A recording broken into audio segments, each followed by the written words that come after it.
कावेरी जी अपने कमरे में बैठी रामायण का पाठ पढ़ रही थी। तभी उनकी बहू रागिनी तेज कदमों से उनके कमरे में आई और बोली, माँ जी, रामायण का पाठ पढ़ने से आपका पेट नहीं भर जाएगा। आज पूरे 5 तारीख हो गई है और पिताजी ने अभी तक पेंशन के पैसे नहीं दिए हैं। रसोई का सारा राशन खत्म होने को जा रहा है। दिन पर दिन घर में खर्चे बहुत बढ़ते जा रहे हैं। आते ही पिताजी से बोल देना कि आज ही पेंशन के पैसे निकाल कर ले आए। अगर अब एक दिन भी ऊपर हुआ तो फिर ठीक नहीं होगा। रागिनी अपनी सास से गुस्से में बोली। कावेरी जी बोली, बहू, इस बार तुम लोगों को पेंशन नहीं मिलेगी क्योंकि इस बार मैं और तुम्हारे ससुर जी घूमने के लिए जा रहे हैं और तुम्हारे ससुर जी ने टिकट भी करवा ली है। तो अब की बार तो हम पेंशन के पैसे तुम लोगों को नहीं दे पाएंगे। कावेरी जी की बात सुनकर बहू का गुस्सा और भी 7वें आसमान पर पहुंच गया और वह कावेरी जी से चिल्लाते हुए बोली, क्या कहा तुमने? जरा फिर से कहना। तुम लोग घूमने जाओगे? शर्म नहीं आएगी बुढ़ापे में घूमते हुए आपको? अरे थोड़ी तो लिहाज करो, अपनी उम्र की हड्डियों में जान नहीं है और बात करते हैं घूमने की। कोई जरूरत नहीं है कहीं घूमने वूमने जाने की। चुपचाप से घर के एक कोने में पड़े रहो और जैसा हम कहे वैसा करो। बड़े आए घूमने वाले। आने दो आज आपके बेटे को, उनसे भी बताऊंगी तुम्हारी करतूतों के बारे में कि बुढ़ापे में कैसे कैसे गुल खिला रहे हैं तुम दोनों बूढ़े बुढ़िया। रागिनी कावेरी जी पर जोर जोर से चिल्ला रही थी। कावेरी जी चुपचाप बहू की बातों को सुनती जा रही थी क्योंकि घर में बहू का राज चलता है। कावेरी जी के पति उमाकांत जी जो सरकारी नौकरी से रिटायर है और हर महीने मिलने वाली पेंशन के पैसे अपनी बहू को देने होते हैं। बहू उन पैसों को अपने हिसाब से खर्च करती है, कितना कहाँ पर खर्च करना है, यहाँ तक कि जिसके पैसे हैं उसको भी कितना खर्च करने के लिए देना है। 3-3 कर अपने ससुर को पैसे देती है। अगर कावेरी जी का कुछ खरीदने का मन होता है तब भी उमाकांत जी अपनी पत्नी को कुछ खरीद कर नहीं दे पाते हैं। उनकी पेंशन के पैसों में से 1 रुपया भी बहू उन्हें खर्च करने को नहीं देती है। उमाकांत जी और कावेरी जी घर को जोड़कर रखने वाले दंपत्ति है। वह नहीं चाहते थे कि उनकी वजह से घर में किसी भी प्रकार का कलेश हो, इसलिए वह बहू की जली कटी बातें सुनकर भी चुप रह जाते थे। एक बार उमाकांत जी ने अपनी पत्नी को 1000 रुपये की साड़ी लाकर दे दी। पेंशन में 1000 रुपये कम देखकर बहू आग बबूला हो गई और अपने ससुर जी से गुस्से में पूछा, अब की बार पेंशन में से 1000 रुपये कम क्यों हैं? बहू, मैंने तुम्हारी सास को करवा चौथ पर पहनने के लिए उसकी पसंद की साड़ी लाकर दी है। वह क्या है ना, कई सालों से उसने साड़ी नहीं खरीदी। जो तुम अपनी पुरानी साड़ियाँ देती हो, बेचारी उन्हीं साड़ियों को पहनती रहती है। इसलिए मैंने सोचा इस करवा चौथ पर एक नई साड़ी लाकर दे दूँ। क्या माँ जी 1000 रुपये की साड़ी पहनेगी, वह भी बुढ़ापे में? हे भगवान, देखो तो सही, इन दोनों बुढ़े बुढ़िया ने तो बिल्कुल शर्म बेच खाई। इतना भी नहीं पता कि शहर में छोटे बड़े कितने खर्चे होते हैं। पर आप लोगों को कैसे पता होगा क्योंकि पूरी जिंदगी तो गांव में रहे हो। उस दिन एक साड़ी के ऊपर बहू ने कावेरी जी और उमाकांत जी को इतनी बुरी बुरी सुनाई कि बेचारे दोनों दंपत्ति ने 2-3 दिन तक खाना भी नहीं खाया था। बेचारी कावेरी जी बहू की यही सब बातें सोच सोच कर घबरा रही थी कि बहू ने एक साड़ी के ऊपर इतना हंगामा मचाया था और अब तो मेरे पति ने पेंशन के सारे पैसे ही अपने टिकट बुक करने में खर्च कर दिए हैं और कुछ पैसे अपने खर्चे के लिए अपने पास रख लिए हैं। इस बार ना जाने बहू क्या करेगी। शाम को जैसे ही कावेरी जी का बेटा आकाश घर आया तो आते ही रागिनी ने फिर से हंगामा मचा दिया। उसने पति को खूब अच्छे से सिखा पढ़ाकर सास ससुर के कमरे में भेज दिया। आकाश दनदनाता हुआ अपने माता पिता के कमरे में आया और चिल्लाते हुए बोला, बुढ़ापे में जमीन पर पैर नहीं टिक रहे हैं क्या आप लोगों के? यह मैं क्या सुन रहा हूँ? आप लोग घूमने का प्लान बना रहे हो, वह भी मुझसे बिना पूछे। इस महीने की 5 तारीख हो गई है और अभी तक आपने पेंशन के पैसे भी निकाल कर नहीं दिए हैं रागिनी को। और तो और सारे पैसे हमसे पूछे बिना खर्च कर दिए। इस बार महीने का राशन का खर्चा कौन चलाएगा? मैं तो अपने पैसों से आपको 2 रोटी भी नहीं दूंगा, नहीं आपको इस घर में रखूंगा। अगर आपने पेंशन के पैसे मुझे नहीं दिए तो आज उमाकांत जी भी गुस्से में थे और उन्होंने भी सोच लिया था कि अब वह अपने बेटे बहू से दबकर नहीं रहेंगे, क्योंकि हमेशा वह बेटे बहू की बातों को सुनकर चुप रह जाते थे, लेकिन आज वह चुप नहीं होंगे। वाह बेटा, हमारा घूमना तुम्हें दिखाई दे गया, पर अपना घूमना फिरना नहीं दिखाई देता। जो हर संडे तुम अपनी पत्नी को पिक्चर दिखाने जाते हो, बाहर से ही खाना खा कर आते हो। हम दोनों पति पत्नी घर में ही दलिया खिचड़ी बनाकर खाते हैं। हमारे 2 रोटी से भी तुम्हारे खर्च बढ़ जाते हैं, लेकिन तुम्हारे बाहर घूमने से, पिक्चर देखने से, बाहर का खाना खाने से खर्चे नहीं बढ़ते। अपने लिए तो खूब खर्च करते हो। भूल गए अभी कुछ महीना पहले ही तुम और तुम्हारी पत्नी गोवा घूम कर आए हो। तुम दोनों और तुम्हारे 2 बच्चे। 4 लोगों के हवाई जहाज के टिकट का कितना खर्चा आता है, यह जानते भी हो? अरे तुम हर 2-3 महीने के अंदर मुंह उठाकर घूमने चल देते हो। क्या हमने तुम्हें कभी रोक टोक की है? क्या हमने कभी पूछा है कि इतने पैसे क्यों खर्च कर रहे हो? फिर आज जरा सा पैसा खर्च करके हम घूमने जा रहे हैं तो तुम्हें इतनी तकलीफ़ क्यों हो रही है? पिताजी, मैं अपनी कमाई अपनी पत्नी और बच्चों पर लुटाता हूँ, तुमसे पैसे मांग कर घूमने नहीं जाता। आकाश चिल्लाते हुए बोला। आवाज़ नीची करके बात कर। अगर तू अपनी कमाई के पैसे अपनी पत्नी और बच्चों पर लुटाता है तो मैं भी अपनी पेंशन के पैसे अपनी पत्नी को घुमाने में खर्च कर रहा हूँ, तेरे आगे हाथ नहीं फैला रहा हूँ। पिताजी का जवाब सुनकर आकाश गुस्से से तमतमा गया कि उसके माता पिता, जो हमेशा उसकी बातें सुनकर चुपचाप कमरे में चले जाते थे, आज उसको इस तरह से सुना रहे हैं। ठीक है पिताजी, तो आज फैसला होकर ही रहेगा। मैं तुम दोनों को फ्री फंड में रोटी नहीं खिलाऊंगा। तुम लोग अपने खाने के पैसे दोगे तभी तुम्हें रोटी मिलेगी। मेरे पास इतने पैसे नहीं हैं कि मैं तुम दोनों का खर्चा उठा पाऊँ। इतना कहकर बेटा कमरे से निकल गया, लेकिन बहू भी कम न थी। अपनी सास को सुनाती हुई बोली, देख लिया, तुम्हारा बेटा दिन भर कितनी मेहनत करता है, वो तुम्हें दिखाई नहीं देता, पर जरा सा हम घूम आए तो वह तुम लोगों को दिखाई दे रहा है। ये नहीं दिखाई देता कि घर में बहू बेटे हैं, 2-2 नाती पोते हैं, उनके भविष्य के लिए कुछ पैसे बचा कर रखे। लेकिन नहीं, इन्हें तो बस बुढ़ापे में घूमना है।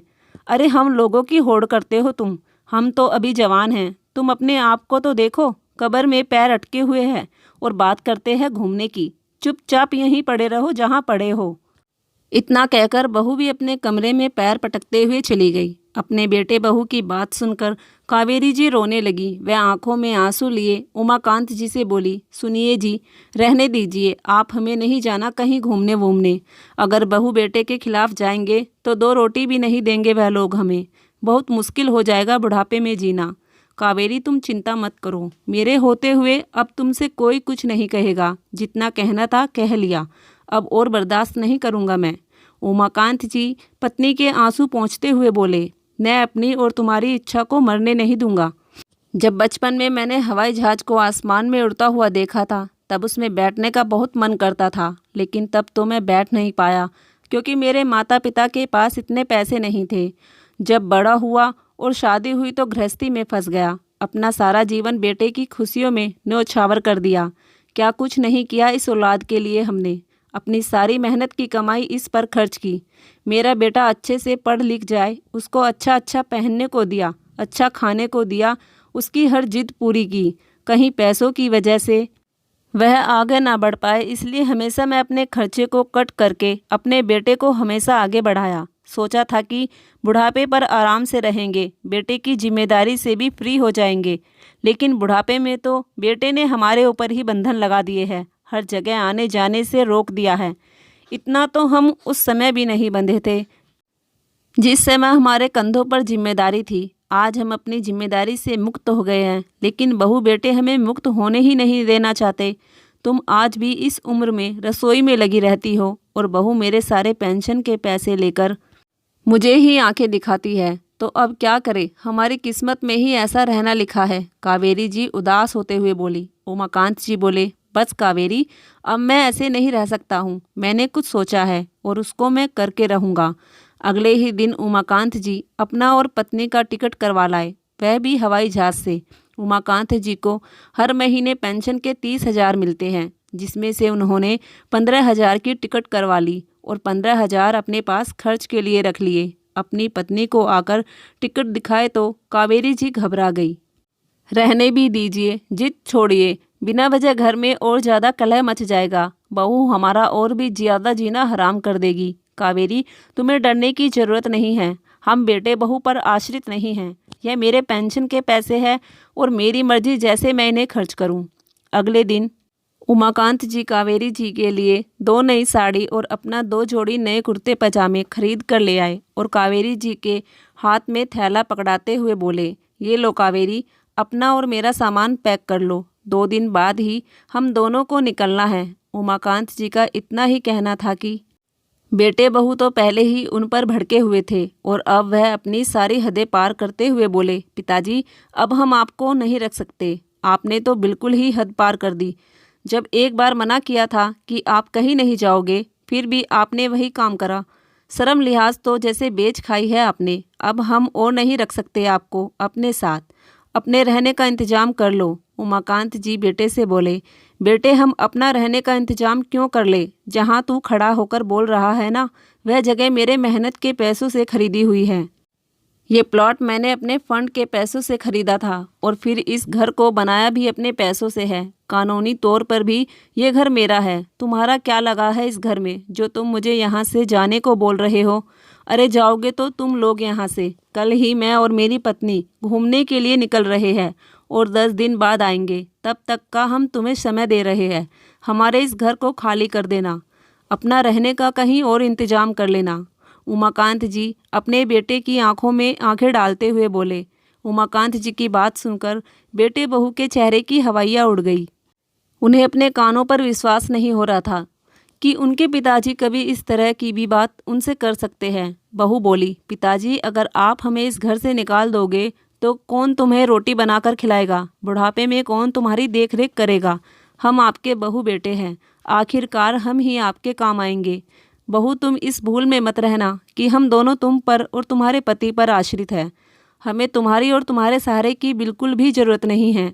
मेरा घर इतना बड़ा है कि मैं इस घर में 2 लोगों को किराए पर रख लूँगा और एक काम वाली लगा लूँगा और अपने पेंशन के पैसे से मज़े से अपना बुढ़ापा काटूँगा। तुम हमारी चिंता मत करो, बस अपने बारे में सोचो कि अब आगे तुम्हारा क्या होगा। उमाकांत जी का गुस्सा देखकर बेटे बहू दंग रह गए। उमाकांत जी अपनी पत्नी का हाथ पकड़कर अपने कमरे में चले गए।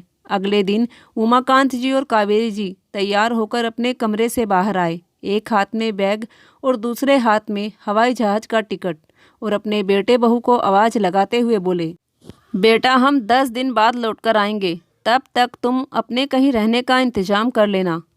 इतना कहकर उमाकांत जी अपनी पत्नी का हाथ पकड़कर एयरपोर्ट के लिए निकल गए। आज उनका बचपन का सपना पूरा होने जा रहा था। साथ ही उनकी पत्नी की भी इच्छा पूरी हो रही थी। प्लेन में बैठने के बाद दोनों पति पत्नी बहुत खुश थे। कावेरी जी की आंखों से तो खुशी के आंसू रुक ही नहीं रहे थे। उन्होंने कभी सपने में भी नहीं सोचा था कि वह कभी हवाई जहाज़ का सफ़र भी करेंगी। वह दोनों श्री केदारनाथ पहुँचे। वहाँ पर महादेव जी के दर्शन किए और आसपास की जगह घूमे। वह उनकी ज़िंदगी के बुढ़ापे के सबसे अच्छे दिन थे। उन दोनों ने एक दूसरे के साथ बहुत अच्छा समय बिताया। कावेरी, तुम खुश तो हो ना? मैं बस तुम्हें खुश देखना चाहता हूँ। हम बूढ़े हो गए हैं तो क्या हमारे कुछ अरमान नहीं हैं? क्या हमारे बुढ़ापे के साथ साथ हमारी इच्छाएं और मन भी मर जाता है? क्या हमें अच्छा खाने की, घूमने की इच्छा नहीं रहती? कावेरी जी बोली, क्यों नहीं जी, सबको अपनी ज़िंदगी जीने का हक है, चाहे वह जवान हो या बूढ़ा हो। और वैसे भी बुढ़ापे में तो इंसान का मन बिल्कुल बच्चों जैसा हो जाता है। लेकिन आजकल के बहू बेटे इस बात को समझने के लिए तैयार नहीं हैं।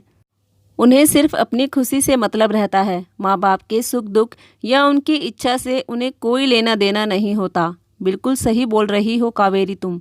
हमें तो पेंशन मिलती है तो आज हम अपनी पेंशन के दम पर अपने बच्चों के सामने बोल पाए हैं। लेकिन वह माँ बाप जो अपना सब कुछ अपने बच्चों पर लुटा देते हैं, अपने बुढ़ापे के लिए अपने पास कुछ नहीं रखते हैं, फिर वे बच्चे तो अपने माता पिता को एक एक चीज़ के लिए परेशान कर देते होंगे। बेचारे वह कैसे अपना बुढ़ापा काटते होंगे। मेरा तो यही कहना है कि इंसान जीते जी अपना सब कुछ अपने हाथ में रखे। अगर अपने हाथ में सब कुछ है तो समझो बुढ़ापा सुरक्षित है। अगर अपने पास कुछ भी नहीं है तो समझो बुढ़ापे में दुर्गति निश्चित है।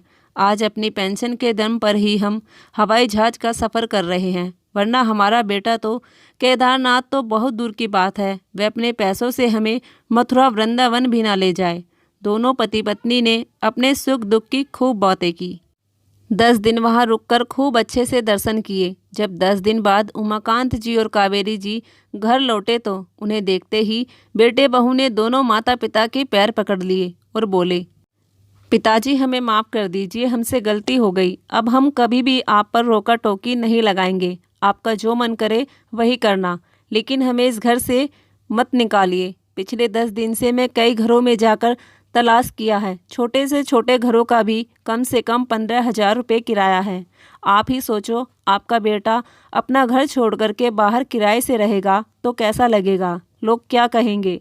फिर बहू रागनी भी कावेरी जी के आगे हाथ जोड़ते हुए बोली, माँ जी आप ही पिताजी को समझाइए ना कि अपना गुस्सा शांत कर ले, हम लोग अब आपको कुछ नहीं कहेंगे, आप लोग आराम से रहना। बहू रागनी जो कभी अपने सास ससुर को अपने पैरों की जूती समझती थी, आज वही सास ससुर के पैरों में अपनी नाक रगड़ रही थी, क्योंकि अब उसे भी समझ आ गया था कि अगर वो लोग इस घर से जाएंगे तो 15,000 का तो किराए से अलग घर मिलेगा नहीं, ऊपर से जो ससुर की पेंशन के पैसे आते हैं वह भी उसके हाथ से चले जाएंगे। बहुत बार माफ़ी मांगने के बाद उमाकांत जी बोले, ठीक है, मेरी एक शर्त है कि मैं अपनी पेंशन के तुम्हें पूरे पैसे नहीं दूंगा। घर के राशन का जितना भी खर्च होता है वह 10,000 में हो जाता है, मैं सिर्फ 10,000 ही दूंगा, बाकी 20,000 अपने पास रखूंगा, क्योंकि मेरे और मेरी पत्नी के भी बुढ़ापे में खर्चे हैं और बार बार तुमसे पैसा मांगना मुझे अच्छा नहीं लगता। अपने ही पैसे तुमसे मांगूं यह मुझे मंजूर नहीं। और हाँ, एक बात और, जब तक हम जिंदा हैं इस घर के मालिक हम दोनों पति पत्नी हैं, इसलिए यहाँ सब कुछ हम दोनों के हिसाब से चलेगा। बेटा बहू हाथ जोड़ते हुए बोले, जी पिताजी आपको जैसा ठीक लगे आप वैसा करो, यह घर आपका है, आप ही इस घर के मालिक हैं, इसलिए सब कुछ आपके ही हिसाब से होगा। ये वही बेटा बहू हैं जो 10 दिन पहले पिता से अकड़कर बात कर रहे थे, लेकिन आज उमाकांत जी के एक निर्णय से ही बेटे बहू की सारी अकड़ ढीली हो गई थी। दोस्तों, कभी कभी जिंदगी में कठोर निर्णय लेने पड़ते हैं, थोड़ा सा स्वार्थी भी बनना पड़ता है, और आज के इस कलयुग समय में यह बात भी बिल्कुल सच है कि अगर आज आपके पास पैसा है तो आपकी इज्जत और पूछ दोनों हैं, अगर पैसा नहीं है तो आपकी पूछ भी नहीं है। इसलिए हमेशा अपने पास कुछ ना कुछ बचा कर रखो, क्योंकि अपने पैसों के दम पर आप अपनी ज़िंदगी को इज्जत के साथ गुजार सकते हो। तो दोस्तों, ये कहानी आप लोगों को कैसी लगी प्लीज़ कमेंट बॉक्स में ज़रूर बताना, और इसके साथ ही हमारे चैनल को भी सब्सक्राइब कर लेना। धन्यवाद।